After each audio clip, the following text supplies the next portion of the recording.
निश्चिंत हो जाओ, बेपरवाह हो जाओ। भगवान कह रहे वहाम्य हम, सत्य सच्चिदानंद प्रभु के वचन कभी मिथ्या नहीं होते, बस हमें विश्वास करने की जरूरत है। जो तुम्हें प्राप्त है उसकी रक्षा का ठेका लेते हैं, और जो तुम्हें प्राप्त कराना है उसकी जिम्मेवारी लेते हैं प्रभु। तुम्हारे योग क्षेम का वहन जब अखिल कोटि ब्रह्मांडों के ईश्वर कह रहे हैं योग क्षेमम वहाम्यहम, अप्राप्त की प्राप्ति कराना और प्राप्त की रक्षा करना, ये मेरी जिम्मेवारी है। बोलो कितना निश्चिंत हो जाने वाली बात है। कोई पदाधिकारी व्यक्ति यदि ऐसा कह दे तो छाती फूल जाएगी। लो हमारा फोन नंबर, कभी कोई बात हो फोन कर देना, हम रात दिन आपके लिए तैयार हैं। उसकी बात मिथ्या हो सकती है, क्योंकि रात दिन तुम्हारे लिए समर्पित नहीं कर सकता, वो केवल बात कह रहा है। लेकिन प्रभु फोन करने की जरूरत नहीं है, जहां तुम हो वहीं है, जिस समय में उसी समय में, जैसी परिस्थिति में उसी परिस्थिति में वो वहां है। और इतने सामर्थ्यशाली है, कर तुम अकर तुम अन्यथा कर तुम सर्व समर्था। जो हो सकता है वो भी हो सकता है, जो नहीं हो सकता वो भी हो सकता है। सर्व सामर्थ्यशाली प्रभु। और वो कह रहे हैं कि तुम्हें जो स्थितियां प्राप्त करनी है वो मैं प्राप्त कराऊंगा। मुझे तो पता ही नहीं क्या स्थिति होती है अध्यात्म की। यही जगत गुरु प्रभु आगे आगे स्थितियों का दर्शन करा के बढ़ाते जाते हैं। और जो हमारा भजन साधन उनकी कृपा से बना है उसकी रक्षा भी वही करते हैं। कितना सुंदर बात है। बेपरवाह हो जाना चाहिए अपने प्राणाराध्य प्रभु के वचन पर विश्वास करके। विश्वास बहुत बड़ी वस्तु है।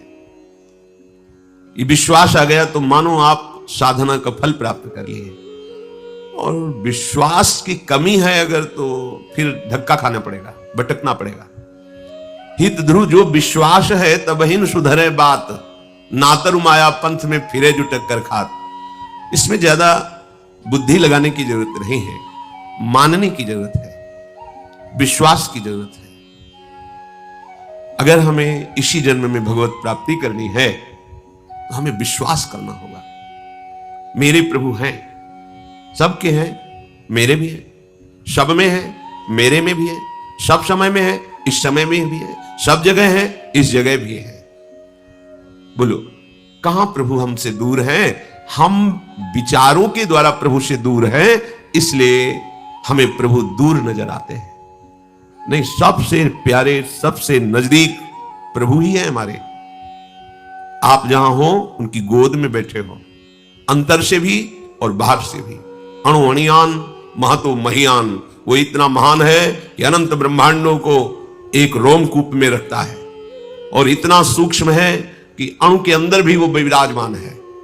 अणु अणियान महतो महियान, ऐसा प्रभु कह रहे हैं तुम बस केवल मेरे को समर्पित हो जाओ। अन्य बल, अन्य आश्रय, अन्य भावना, इसका त्याग करके अनन्यास चिंतयन्तु माम, केवल मेरा अनन्य चिंतन करो। अनन्य चिंतन तभी होता है जब पूर्ण समर्पण होता है। ये भगवत प्रेम में सिद्ध हुए महापुरुषों के वचन हैं। पूर्ण समर्पण किसे कहते हैं और कैसे होता है? पूर्ण समर्पण किसे कहते हैं और कैसे होता है? जो भगवान की मांग है। ये जनाः पर्युपासते, कैसी उपासना? अनन्यास चिंतयन्तु मां, अन्य का चिंतन भी न होने पावे। ये बड़ी दिव्य स्थिति है और बड़ी आनंदमय स्थिति। बेपरवाह, परमार्थ व्यवहार बनो कि ना बनो। परमार्थ की चिंता न व्यवहार की चिंता, न नरक का भय, न स्वर्ग मोक्ष की आस। कैसी महिमामय स्थिति! और ये समर्पण से प्राप्त होती है। ध्यान पूर्वक श्रवण करें और अपने आचरण में, अपनी एक एक वृत्ति में ये बात उतारें। वास्तविक पूर्ण समर्पण प्रभु करते हैं। हमें समर्पण की तैयारी करनी होती है। तैयारी हमें करनी होती है। कैसे करनी है? वो सब बना देंगे, संयोग बना देंगे, सदगुरुदेव मिला देंगे, सत्संग मिला देंगे, सब वो कर देंगे। आपको केवल राजी होना है। वो जैसा जैसा करते जाएं उसमें राजी हो जाओगे समर्पण के लिए, तो पूर्ण समर्पण प्रभु की तरफ होता है। वो करुणा करके हमें स्वीकार कर लेते, तभी हमारा पूर्ण समर्पण होता है। अगर हम चाहें भी पूर्ण समर्पण करना तो नहीं हो पाता है, क्योंकि मैं पूर्ण समर्पण अपने आप को करता हूं, इसमें अहंकार शेष है, अहंकार है, नहीं हो पाएगा। अभी है, जैसे एक शरणागत जन प्रश्न कर रहे थे एकांतिक में कि बहुत वर्षों से समर्पित हूं, फिर भी हमारे ऊपर दुख क्यों आ रहे हैं। ये समर्पण का शब्द है। तुम हो कौन अब? शरणागत। क्या समर्पण किया? देह, मन, वाणी, चेष्टाएं, अहम, सर्वस्व। अब आपका है क्या? कुछ नहीं। तो दुख किसको हो रहा है? आप बिल्कुल शून्य पे खड़े नजर आएंगे, शरणागति पे नहीं। इसीलिए पहले शरणागति को समझो। शरणागति एक नाटक नहीं है कि ऐसे बाहरी कंठी बांध ली, तिलक लगा लिया और फिर प्रभु को कोसे कि हम आपके शरणागत हैं, आपने हमारी विपत्तियां दूर नहीं की, आपने हमें दुख दिया, आदि आदि। नहीं नहीं, दुख का तो प्रवेश ही नहीं होगा। आप देखिए ना, अगर प्रभु की शरण में रहकर दुख मिलता है तो फिर दुख निवृत्त कहां होगा? इसका मतलब आप अभी उस शरणागति के सोपान पर नहीं पहुंचे जिसे शरणागति कहते हैं। अहंकार शेष रहता है, उस अहंकार को प्रभु स्वीकार करते हैं। जबरदस्ती तैयारी आप करें, रौंद देते हैं। अशरण जब हुआ तब शरणागति होती है। अभी तो हम समर्थ हैं, अशरण कहां हैं? देखो ना, आप समर्थ हैं, आपके पास धन है, बुद्धि है, ज्ञान है, बहुत कुछ है, अभी अशरण नहीं हुए। शरणागति तो प्रारंभ होती है जब सब जगह झांक के देख लेता है। स्वभाव इसका ये ऐसे नहीं होता, जब सब जगह देख लिया, कोई ठौर नहीं, कोई और नहीं, तब पुकारता है हरि शरणम, हरि शरणम। ये व्यवस्था प्रभु करते हैं, ये प्रभु करते हैं। प्रभु की शरणागति में देह, इंद्री, प्राण, मन, बुद्धि, अहंकार, ये सब यंत्र की तरह हो जाते हैं और प्रभु इन यंत्रों को अपने अनुसार चलाते हैं। देह, इंद्री, प्राण, मन, बुद्धि, अहंकार, इन पर कब्जा होता है हमारे करुणानिधान प्रभु का, और प्रभु के अनुसार ये चलते हैं। अभी ये हमारे अनुसार चलते हैं, वासना के अनुसार, देहाभिमान के अनुसार, फिर प्रभु के अनुसार चलते हैं। प्रभु का जो विशुद्ध शरणागत होता है, उसका हृदय लीला भूमि वृंदावन बन जाता है। उस अवस्था में लीला बिहारी युगल सरकार उसके हृदय रूपी निकुंज पर खेलने लगते हैं। वहां कोई कर्ता नहीं बचता है। प्रभु उसके तन मन पर स्वयं अधिकार करके यंत्रवत अपनी इच्छा के अनुसार उससे वर्ताव करवाते हैं। प्रभु के हाथ में उसका जीवन हो गया। प्रभु स्वच्छंद निरंकुश लीला उसी के हृदय में करते हैं जिसने अपनी पूरी की पूरी मन, बुद्धि, चित्त, अहंग सब कुछ प्रभु के हवाले कर दिया। ये आपका है, मेरा कोई अधिकार नहीं। इस समय प्रभु फिर ऐसी दो भयानक परिस्थितियां भेजते हैं जिनमें पास होना केवल गुरु कृपा ही होती है। इतनी अनुकूलता कि मरा हुआ अहंकार फिर जाग जाए। नहीं, कुछ तो है ना हमें, इतना प्रणाम नमस्कार यश कुछ तो है ना हमें। गया, जिस सोपान पर चढ़ना था फिसल गया। इतनी प्रतिकूलता हृदय में भाव, कहां भगवान है, कहां भगवान? जीवन हो गया भगवान का आश्रय लेकर भजन करते हुए, जीने लायक नहीं छोड़ा। कहां भगवान है? गया सोपान से नीचे। कौन जीना चाहता है? बहुत ही सूक्ष्म शरणागति भगवत प्राप्ति। एक ही बात समझ लो, शरणागति परमानंद बेपरवाह स्थिति है। बस वो समझ में आ जाए। आपका हृदय वारिश रहित हो जाए। आपके हृदय का वारिश कोई नहीं होना चाहिए, लावारिश। सरकारी कब्जा लावारिश जमीन पे हो जाता है, नहीं हो जाता? हाँ, पहले अनाथ स्थिति आनी चाहिए, तब दीनानाथ का आश्रय पुष्ट होता है। अभी तो स्वयं स्वामित्व बैठा हुआ है, पहले इसको प्रभु कृपा करके हटाएंगे। बिल्कुल हृदय द्रवित और कहीं कोई अहम नहीं, कहीं कोई सत्ता नहीं। स्थूल देह से लेकर के कारण देह तक अपना कहीं कोई अस्तित्व नहीं। यही तैयारी गुरुजन कराते हैं। इस तैयारी में जो अन्य आश्रय लिए होते हैं वो टिक नहीं पाते। तुम्हें किसी से बात नहीं करना, तुम्हें ऐसे खड़े रहना, इतने समय इतना, बस इतने नहीं, ऐसा तो नहीं हो पाएगा। कौन बोल रहा है, कौन बोल रहा है? नहीं, हमारी कुछ दिन, तुम्हारी कुछ है अभी गए। जिस सोपान में परमानंद स्वयं स्फुरित होता है, उस सोपान में एक ही शब्द जीवन में लागू होता है, वचनम करिष्ये तव। बस ये जीवन आपका है, बिका हुआ जीवन आपका है। तो पाई निधि मन मानी, जैसी रूप लाल हित हाथ बिकानी, निधि पाई मन मानी, मेरे बल श्री वृंदावन रानी। स्थूल देह से लेकर अहंकार तक, स्थूल देह से लेकर स्वभाव कारण तक पूरा का पूरा अपने प्रभु को समर्पित कर देना है। ये समर्पण करना भी आपको नहीं आता, इसलिए प्रभु संत सदगुरुदेव के रूप में अब वो जैसा कह रहे हैं उसमें बिल्कुल अपनी बुद्धि नहीं लगानी, बुद्धि भी दे देनी है।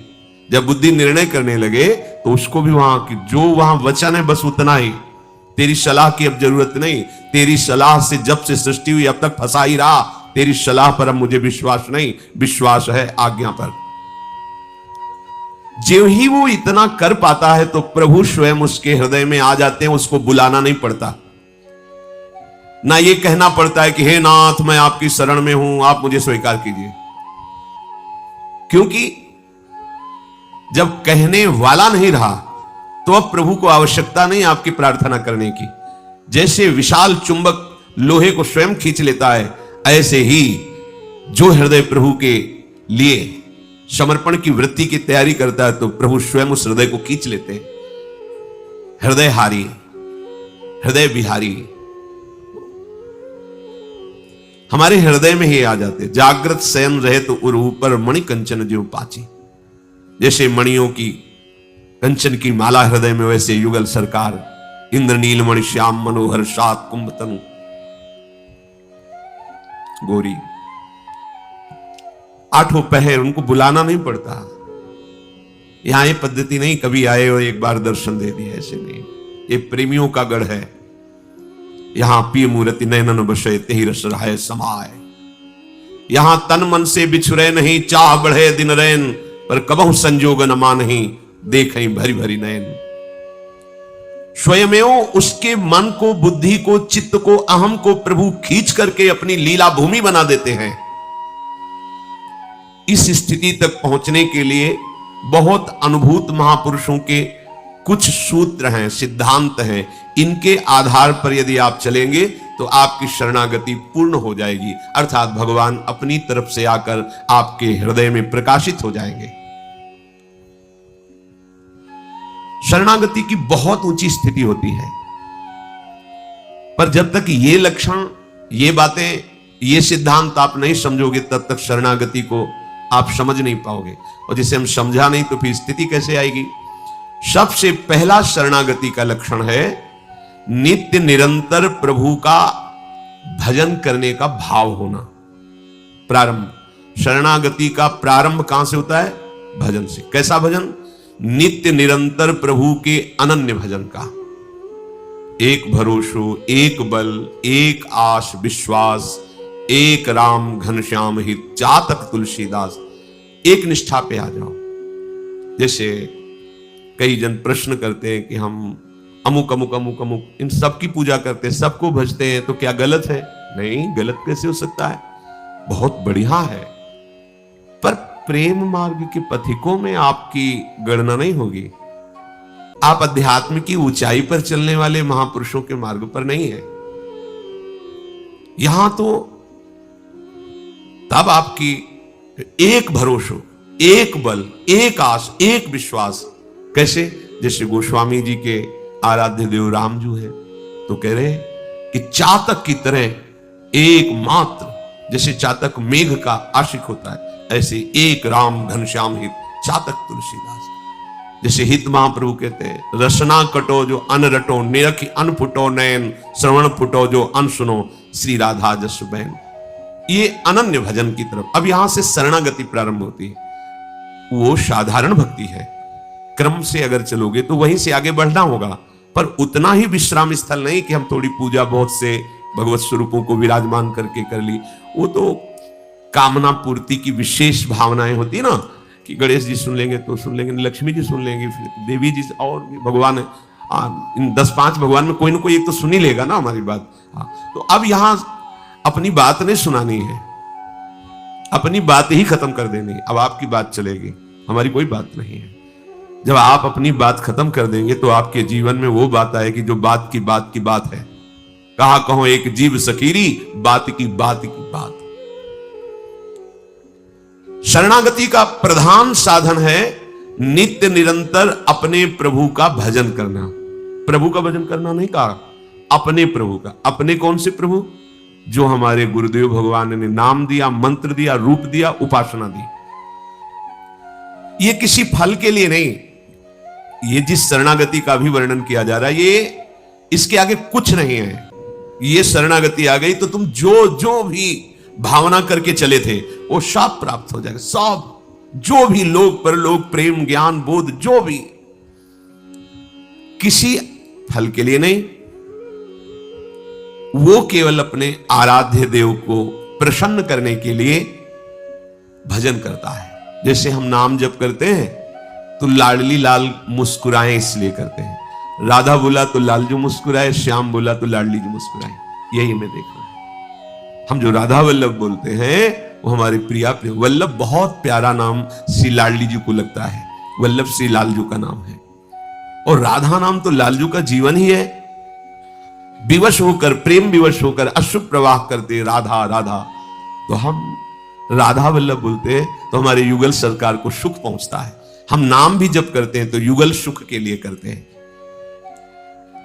जो अपने कल्याण के लिए, पापनाश के लिए, अन्य कामनाओं की पूर्ति के लिए भजन करते हैं, बहुत अच्छा है, पर वो यहां श्रेणी में नहीं है जहां की बात कर रहे हैं। यहां मोक्ष को भी ऐसे हल्का करके देखा गया है। ये महाप्रेम सुख की प्राप्ति की शरणागति की बात कर रहे हैं। इस भाव में प्रायः ज्यादा लोग भजन नहीं करते। जिस शरणागति की चर्चा होने जा रही, इस पर प्रायः लोग नहीं चलते, क्योंकि उनको शरीर सत्य लगता है, शरीर के रिश्ते नाते, भोग सामग्री सब सत्य लगती। तो जो सत्य है उसी पर महत्व है, और जहां महत्व है वही चाह है। तो भगवान का भजन बन गया साधन और साध्य बन गया संसार। वो रंग नहीं आया। वो इसीलिए ऐसा करने को बाध्य हैं, उनको करना ही पड़ेगा, क्योंकि उन्होंने संसार को सत्य माना है कि सब जीने की तैयारी कर रहे हैं। मरने की तैयारी कौन कर रहा है? जो बहुत बड़ा कार्य है कि आगे अब हमें मरना ना पड़े, एक बार मरना ही पड़ेगा, तो हम ऐसी तैयारी कर लें कि फिर अब दोबारा मरना ना पड़े। वो है प्रियालाल के चरणों के समीप पहुंच जाना, जीते जी चिंतन में। जैसे जीवन धारण के लिए श्वास लेना अनिवार्य है, ऐसे ही मनुष्य शरीर प्राप्त होने पर भगवत प्राप्ति अनिवार्य है। कोई दूसरा उपाय नहीं दुखों से निवृत्त होने का। तो शरणागति के प्रथम सोपान पर खड़े होने वाले उपासक के लिए सबसे पहला सूत्र है अपने प्रभु का अनन्य भजन। एक एक शब्द में भाव है अपने प्रभु, और जो अपना होता है उसकी याद सहजता में आती है। आपने प्रभु को अपना ना मानकर देह को अपना माना, अन्य को अपना माना, तो सहज में चिंतन हो रहा है। अपने प्रभु का निरंतर भजन, अपनी प्यारी जू, अपने प्यारे जू। सोते जागते, उठते बैठते, खाते पीते, प्रत्येक क्रिया करते, श्वास लेते श्वास छोड़ते, आपका नाम जब चलना चाहिए, भजन चलना चाहिए। भजन का विराम तब होता है जब अन्य जगह सुख बुद्धि होती है, महत्व बुद्धि होती है, अपनापन होता है। ध्यान देना, आपका भजन तभी खंडित होता है जब भजन से बढ़कर किसी से अपनापन है, किसी में सुख बुद्धि है, किसी में महत्व बुद्धि है। देख लीजिए, हम कुछ देख रहे हैं, भजन छूट गया, इसका मतलब वो भजन से बढ़कर हुआ। हम कुछ खा रहे हैं, उसके स्वाद में भजन छूट गया, इसका मतलब भजन से बढ़कर स्वादिष्ट वो मुझे लगा। हम किसी से मिल रहे हैं, भजन छूट गया, इसका मतलब भजन से बढ़कर के वो हमारा प्यारा हुआ। ये सावधानी।